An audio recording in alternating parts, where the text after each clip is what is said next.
आणि आपल्या ज्यांनी आयोजन केलेलं आहे, भैया भाऊ, भरत भाऊ, सर्व तोलामोलाचे पदाधिकारी, शिंदे सर नाशिकहून खास इथं आलेले आहेत.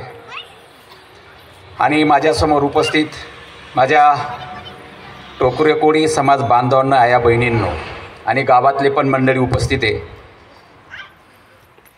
तर मित्रांनो, या ठिकाणी आपला हा जो कार्यक्रम आयोजित केलेला आहे, या ठिकाणी टोकरे कोळी समाजाची घरं 15 तर तिकडे 30 असे 40-45 घरं आहेत.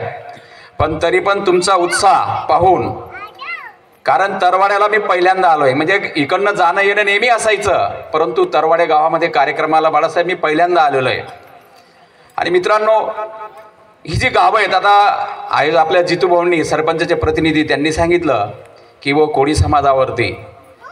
तर मित्रांनो, आम्ही कोळी समाजासाठी बाळासाहेब 30 वर्षे आमच्याकडे पण दाखले बंद होते. 30 वर्षे 1980 तर 2010 पर्यंत धुळे जिल्ह्यामध्ये कुठंही दाखला मिळत नव्हता. जळगाव, धुळं, नंदुरबारमध्ये सर्व दूर दाखले बंद होते.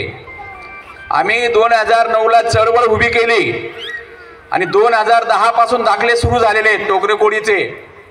फक्त शिरपूर प्रांत देतोय, धुळं प्रांत देत नाही. याला कारण तो धुळं प्रांत त्याचा दोष नाहीये, तुम्ही त्याच्यात सक्रिय नाही आहेत. तुम्ही आता 2009 पासून आमचा लढा सुरू झाला. आम्ही मुंबईपर्यंत, कविताताई होत्या माझ्याबरोबर, महिला पण होत्या, संघर्ष पदयात्रा काढली, एकनाथ शिंदे साहेबांची भेट घेतली, 3 दिवस तिथं उपोषणाला बसलो. असे अनेक आंदोलनं, मोठी मोठी आंदोलनं केली. मला कोणीही सांगायचं की 30 वर्षे दाखले बंद झालेले कधीच चालू होणार नाही, पण एवढा अभ्यास केला, एवढी मेहनत घेतली मित्रांनो, आणि ते दाखले सुरू झाले. पण मला वाटतं तरवाडे गावामध्ये कोळी समाजाला एकाकडे पण दाखला आत्ता मिळालेला नसेल. याला कारणीभूत तुम्ही संपर्कात नाही. तुम्ही आता संपर्कात आले ना, तुम्हाला दाखले मिळतील. आणि धुळे तालुक्यामध्ये प्रांत दाखले देत नाही, कारण धुळे तालुका जागृत नाही. भरपूर समाज आहे इथं, पण बाळासाहेब बोलले प्रत्येक गावामध्ये 10-10, 15-15 घरं आहेत. काही गावांमध्ये मोठ्या वस्तीत म्हणजे 14-15 हजार मतदार तरी पण इथं असेल. शिंदखेड्यामध्ये आम्ही 30,000 आहोत, पण इथं पण तुम्ही 10-11-12 हजारापर्यंत तरी तुमचं मतदान असेल. पण तुम्ही संघटित नाही, तुम्ही संपर्कात नाही, तुम्ही लढत नाही, प्रांत ऑफिसला कधी तुम्ही उपोषण करत नाही, म्हणून तुम्हाला दाखले मिळत नाही. आता मराठा योद्धा माननीय मनोज जरांगे पाटील जे सांगतात, हैदराबाद गॅजेट, असे अनेक 2-3 गॅजेटांचं नावं सांगतात. तुमचा इतिहास 200 वर्षाचा मी काढलेला आहे. प्रत्येक गॅजेटमध्ये तुम्हाला आदिवासी म्हटलेलं आहे. आणि तुम्ही सातपुड्या पर्वतात राहायचे सगळे, भिल्ल आणि कोळी हे सातपुड्या पर्वतात राहायचे. ज्या पद्धतीने आज पावरा समाजाला आपण सालदार किंवा जागलकी करायला आणतो ना, सगळ्यात पहिले सातपुड्यामधून जर कोणाला आणलं असेल ते कोळ्यांना आणले, 2 नंबर भिल्ल समाजाला आणलेलं आहे. मजुरी करण्यासाठी आपण गावाकडे यायला लागलो आणि म्हणून आपण इकडे स्थायिक झालो. खरा आपला रहिवास हा सातपुड्या पर्वतातला आहे, कोळ्यांचा आणि भिल्लांचा. आणि 1818 मध्ये पेशव्यांमध्ये जेव्हा युद्ध झालं इंग्रज आणि पेशव्यांमध्ये, तेव्हा पेशव्यांनी माघार घेतली युद्धामध्ये, परंतु सातपुड्यामध्ये राहणारा आदिवासी कोळी आणि भिल्ल यांनी माघार घेतली नाही. हे लढत राहिले, संघर्ष करत राहिले.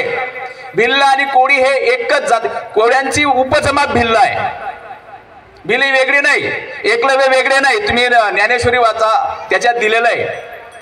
गीता, महाभारत, आपलं रामायण वाचा, त्याच्यात पण दिलेलं आहे की आपण एकच आहोत. कोळी आणि भिल्ल हे एकच आहेत. तुम्ही प्रत्येक गावाला इनाम आहे. तुमच्याकडे आहे का कोये, भिलाये, मारे, इमान असं वावरांची नावं आहेत ना? हा, मग ते इनाम आहे. तुम्ही गाव करायचे, गावकोळी म्हणून तुम्हाला गाव, मग नंतर तुम्हाला गावाची कामं मिळाली. हलके गाव कामगार कोळी, भिल, मार, तुमचा उतारा काढा, त्याच्यावर लिहिलेलं आहे. शेतीचा उतारा काढा. फक्त एक तांत्रिक अडचण आहे की ज्या पद्धतीने मराठा समाजाची कुणबी नोंद असेल तरच कुणबीचा दाखला मिळेल, तसंच कोळ्यांचं पण टोकरे कोळी नोंद असेल, महादेव कोळी नोंद असेल, मल्हार कोळी नोंद असेल तर तुम्हाला दाखला मिळेल. असं कोळ्यांच्या बाबतीत नाही. कोळ्यांचा इतिहास लिहिला गेला आहे, त्या इतिहासामध्ये लिहिलेलं आहे, गॅजेटमध्ये लिहिलेलं आहे, कोळी टोकरे कोळी, महादेव कोळी, मल्हार कोळी स्वतःला फक्त कोळी म्हणणं पसंत करतात. ढोर कोळी स्वतःला तर बिलकुल ढोर कोळी म्हणून घेत नाही, कोळीच नोंदणी करतात असं इतिहासामध्ये गॅजेटमध्ये लिहिलेलं आहे. आणि तुम्ही आदिवासी आहात, तुम्हाला तसं जमिनी मिळालेल्या आहेत, आदिवासी इनाम मिळालेलं आहे, परंतु काही तुम्हाला मार्गदर्शन बरोबर झालं नाही म्हणून तुम्ही या सवलतीपासून वंचित आहात.